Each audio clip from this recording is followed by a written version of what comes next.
Okay, I had somebody ask me at one of the videos about doing a how-to video on turning a pedal into a bilateral thing. And I'm not really a videographer, and I hope I don't give you a headache by the way I move the camera on this. Um, and all the editing that has to go into and all the fast forward and all that kind of thing to make things speed up. I'm not really into that tech kind of stuff. So, but what I did figure I could do is when I started with the offset pedals, I got that my original offset double pedal, which is I don't know, 11 years old now, 2008, 2009, 12 years old. And then I got this past year, I got a newer version of the offset because I wanted to try some things, and I got the solid link conversion kits for both. That's the center section, and because of the bilateral positioning, you already get the center section. Now, in this particular case, I experimented both with magnet cartridges as well on these pedals, springs. Very, very light tension springs, not typical drum pedal springs that you get. Just hardware store. Just tried some out and got really very, very slight pullback on these to work also with my magnets on the center section here.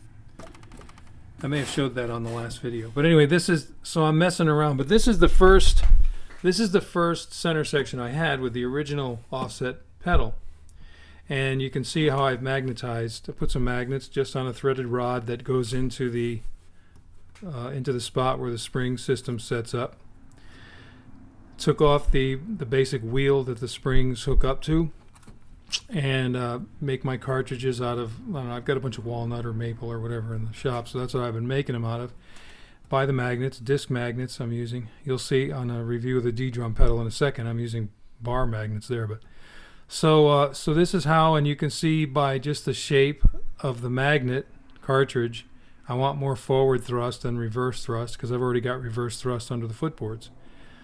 So as the pedal moves, it's going to push that forward more than it's going to push it back. And I just set that by the size. And of course, if you get a Drumnetics pedal, here's a center section that I made Drumnetics because there's a patent on the bilateral positioning. So Mike can't make and sell bilateral pedals. But this this Drumnetics is parts that I had when Mike came up to the house and was showing me some different stuff. When I used to live in Virginia and he lived in North Carolina, he'd come up and visit every once in a while, spend some time on the mountain in the woods, and he would bring stuff with him. And somehow I had an extra post, and you can see these two posts don't exactly match. One rises to here, one's lower. But I had one post, and then I just took a post off another pedal that I was not using, used some other parts here and there. I had a base plate. I don't know how I had the base plate, but I did have an extra base plate. So here, and this is a Tama or a Pearl. I think it's a Pearl hoop clamp, spring-loaded hoop clamp, and these are the Pearl beater holders. I put half-inch steel shafts on here. There used to be magnet cartridges here in those two holes, but I didn't like them centered. They were too close to each other and affected each other, so I just took them off. And I may make some new axles and have the room to put them out here where I've been putting all my other axles lately, or my other magnet cartridges. So these are the Pearl. They go on this half-inch, like a 9 or 10 millimeter half-inch bar. And in this case, I had to take the half-inch bar and then turn it down to the 5/16 to pass through the bearings and the collar shafts and all the collar locks, shaft locks. So that's something you have to think about. I do not have turning. I don't have a lathe, so this had to be done with. I just take the bar, put it in a drill, put on the continuous button, and just take the material off with a file, with some bastard files, and then some emery cloth to smooth things out. And it works. A little time consuming. I also have, this is threaded rod in here, a couple acorn nuts on the outside and steel nuts on the inside that I use because I do like this stabilizer bar between the posts. My first exposure to this, as I've said before, was Yamaha pedals, And some other pedals have it, some don't, but I feel the difference in structural integrity playing the pedals when that stabilizer bar is there between the posts. I really like that.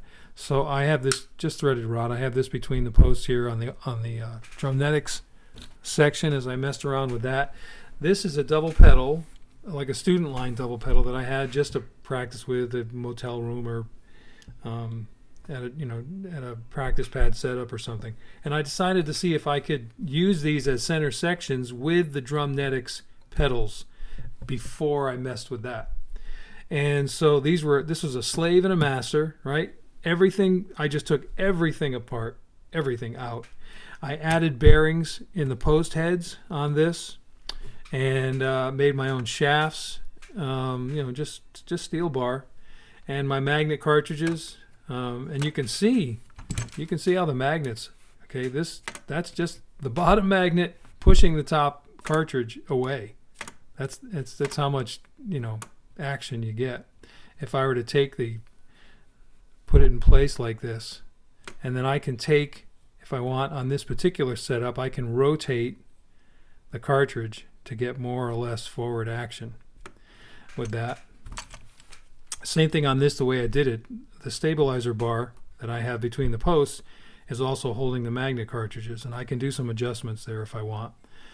This has a couple of Tama beater holders on it, and as what these comes with, I worked with hex shaft. You can see this wheel fits on the hex shaft, and then the beater fits over that. So you have to think about how you're going to, what kind of component parts you're going to use with this.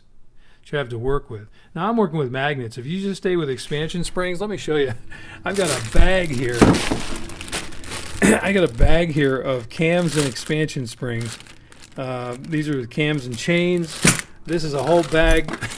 This is a whole huge bag of filled with all these different expansion spring systems from all these different pedals. Take them off. These are parts from another older pedal, more parts. I mean, I've got all these extra parts left over because I've taken everything apart, and then you have to figure out how you're going to put everything back together. Well, now let me move over to here to my practice pad setup. Recent acquisition. This is the Ddrum solid link double pedal. Now here's the original shaft, aluminum, good shaft, stainless steel U-joints, works fine. But I didn't want to get another one, so I got two of these ahead shafts, as you can see, and I had to shorten them down, obviously, and retap to put some screws, make sure there's tightening on both sides. Here I see, this is one thing about, I don't do very well tapping aluminum, especially with metric sizes. These are the metric drum screws. I ended up putting a couple of cap heads in there because my original try for drum screws, what are they, 6mm drum screws, didn't work out, so I ended up just going bigger to 1/4 inch standard, and they're put in place with some Loctite red, so it works out fine. The Ddrum pedal, I think it's a good pedal. It costs a lot less than a lot of the top of the line pedals out there from the manufacturers. And then I wanted to make it bilateral, so I had to come up with the two drive shafts, and I had to work somehow to get a center section. Now, the Ddrum comes with a single post on the slave for their single pedal, which can also be removed from the system, and you can use it as a single pedal because they put a drum hook clamp on it as well. So you can remove the whole thing and use it as a single pedal, which is a nice feature. But for me, I've got the two drive shafts, so I've got to make a center section. So what do I have to come up with? I couldn't get, because the way it was, you get a single post, and then you get two posts left and right on the master. But I took one post off, and I'm just using the system with the single post, and I use that post here on the right hand side, the extra post. But the post on the left, because they would not sell me a post, Ddrum, they didn't have that as an offered part. That is a pearl post down there on the left. Now, one thing you will find if you do this, if you mess with pedals, almost every single pedal coming out of Asia, or America for that matter, that I have worked with so far, lots of them in the last 6 months, they're all the same height. And pretty much the center for all the axles is the same height. So pretty much things go right across perfectly. Which is, that's a nice thing. You don't have to really mess around with that so much. Almost everything is the same height. In this case, though, what do you have to do? All right, you've got to get a base plate. So I got just a piece of metal. I guess it's 1/16 of an inch. I could have got 1/8 of an inch, but I use 1/16 of an inch. No big deal. 1/16 of an inch, and put some of the same serrated rubber sheet underneath that the pedals come with, and I'll take that off in a second. And then I used the extra hoop clamp, put the 2 posts on there, and I've already got my beater holders as part of the double pedal. And then it was just a matter of making the magnet cartridges, and and how I wanted those to work. I experiment with those shapes and pull force and stuff like that. And you've got to think about your axles, and if you're doing this with springs, you can see all of my magnet cartridges I now hook up to where the spring assemblies go, and I use those little those little places that jut out from the posts. If I have to enlarge in the hole, sometimes I do, sometimes I don't. It depends on the size of the threaded rod I use to hook up the lower cartridge to. Everything just kind of fits together. And the height difference doesn't really matter because I can raise and lower those magnets to make them equal. All right, so this is the drum key, one of those multi kind of things. This is what you get with the pedal. You got there's a nice heavy duty base plate, and you can see they have some serrated rubber front and back. You get some spring-loaded rug spikes. It's a solid aluminum footboard. Now the footboard is interesting. What you're looking at right there, that is a weight, a footboard weight that would screw in that channel on the footboard. Well, I needed to put a magnet in there, which you can see is a bar magnet, a 3-inch bar magnet affixed in there. There were 2 nipples that accepted the screws for that weight, and I just drilled them. I took them right down to a flat to put the magnet in there, and put a couple of different shorter screws in that just to fill the holes, and use some goop to affix it to the footboard. And now I've got the extra weight that they supply if you want a slightly heavier feel on the footboard, and it also works as a toe stop. so that works fine. You can see the bottom cartridge that I made. Now this is a 70-pound pull force, and it's way too much. It really affects the action for me. So I've got new magnets coming. They should be here today, as a matter of fact, and they're a much lesser. They're like a 50-pound pull force on the bottom. Normally I do 60 on the bottom, 40 on the top. That's what works for me. Somewhere in that area, 40 to 45, and somewhere 55 to 65. But this is a plus 70-pound pull force, and it's just too much. I don't like the feel of it. Your system as it comes, this is the solid link, and it comes with chain drive. It comes with a chain and cam if you'd rather use that, with the spring system that sets up in the normal place. The direct link, I'm going to put this back in just a second. I want to show you something that is the fault, an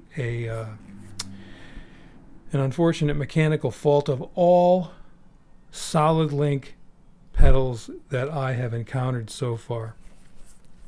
You've got a pin, top and bottom of the link, right? Pin passes through, or screw, whatever, passes through a hole here, a bearing, a hole, and however they either screw us into threads here, or in this case they have a nut, and the tolerances that are present for the bearing and the pin go a long way to how silent. Now you can see there's a rubber block that I have here, And that's because the magnets are always pushing up. And as I dance on the pedal, as I play, playing the notes and stuff, that link will come right back and hit the cam. So the rubber block is there to keep that from happening. Now I want you to hear something, and it sounds the same on both, but you'll hear it. Listen. I'm pretty sure you can hear that. I can see the meters moving on the camera. That's the loose tolerances of the bearing. All right, so you've got a bearing that sits in a housing. If there's any space around that bearing in the housing, that bearing is going to move up and down as you play the pedal. Then you've got the pin going through the bearing. If there's any looseness of that pin going through the hole, going through the bearing, that is going to make noise as you play the pedal up and down. So there it is. Now some people would say, Ray, you got to be kidding me. Once you're playing the bass drum and the whole drum set and the cymbals and stuff, you're not going to hear that. And that's true. But I get really detailed about this, and I don't play. Even now you can hear it.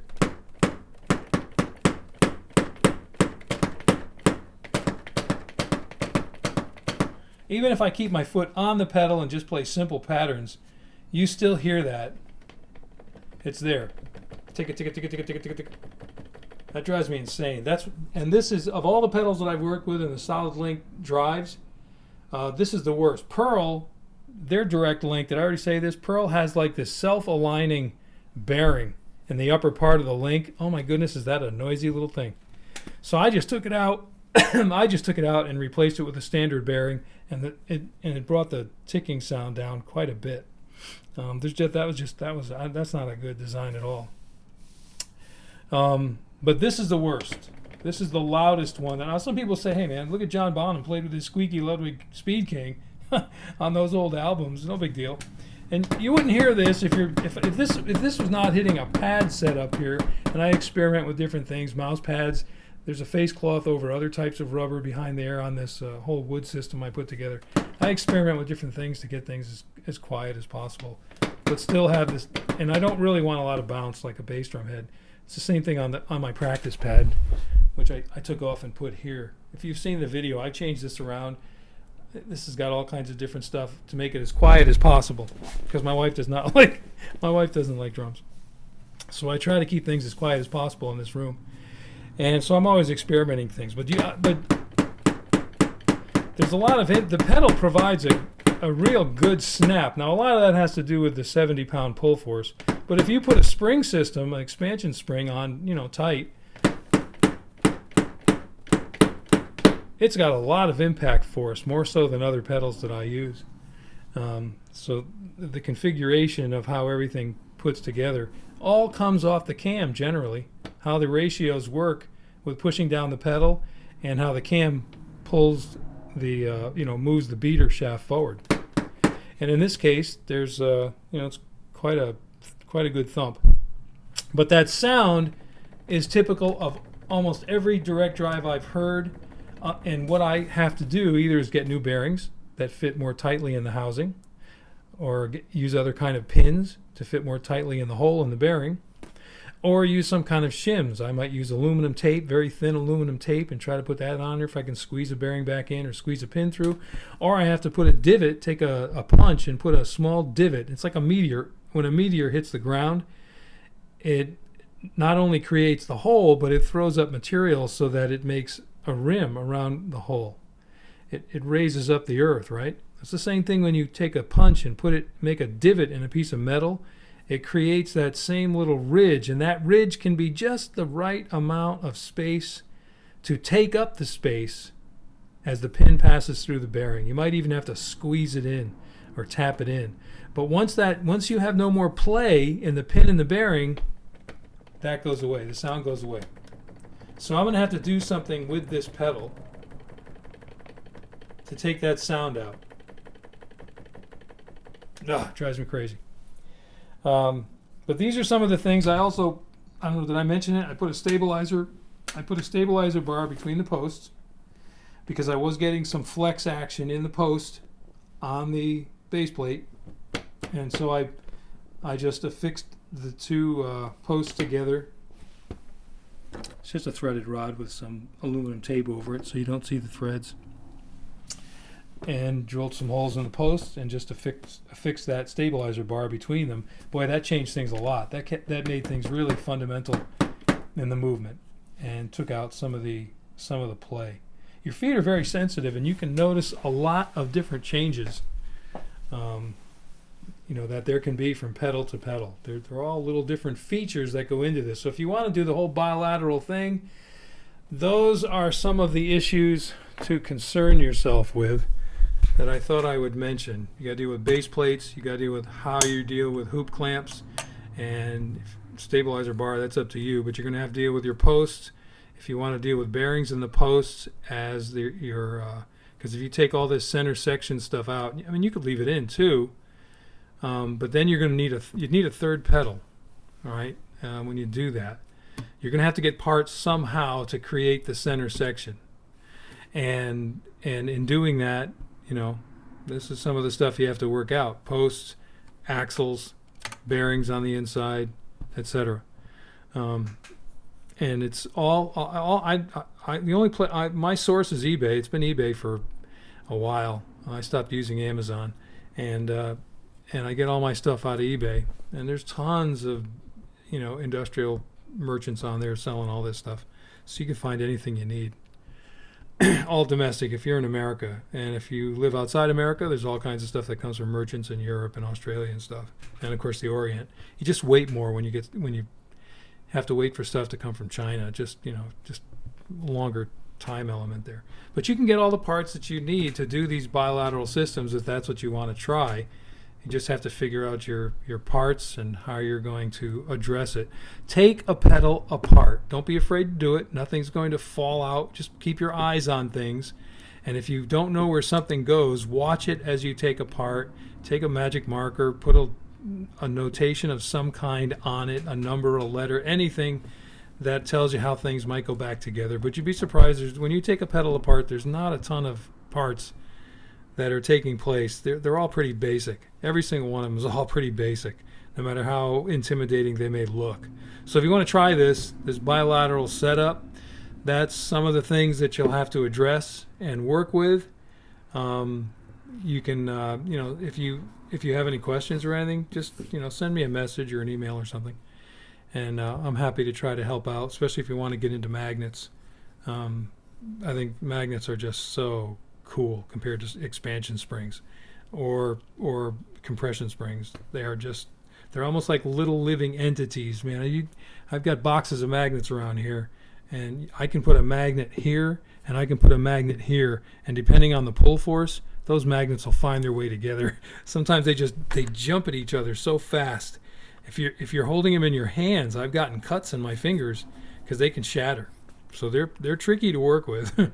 But I find them to be fascinating, what they do, and the feel is just so nice. It's so organic compared to the expansion springs. But I've already said all that in another video. So that's what I thought I would get into on this. Review the Ddrum pedal, show you some of the other stuff I'm working on.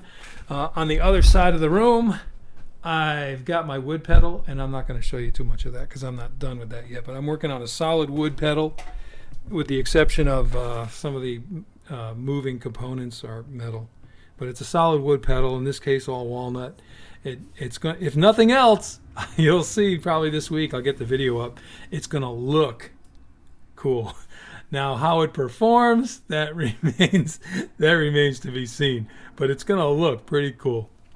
So anyway, those are some things I tried to address for that questioner that asked me about how to make one of these setups, bilateral setups. So there's some info on it and some visual things to look at, and some things to concern and consider. And I hope it helped. Thanks for watching.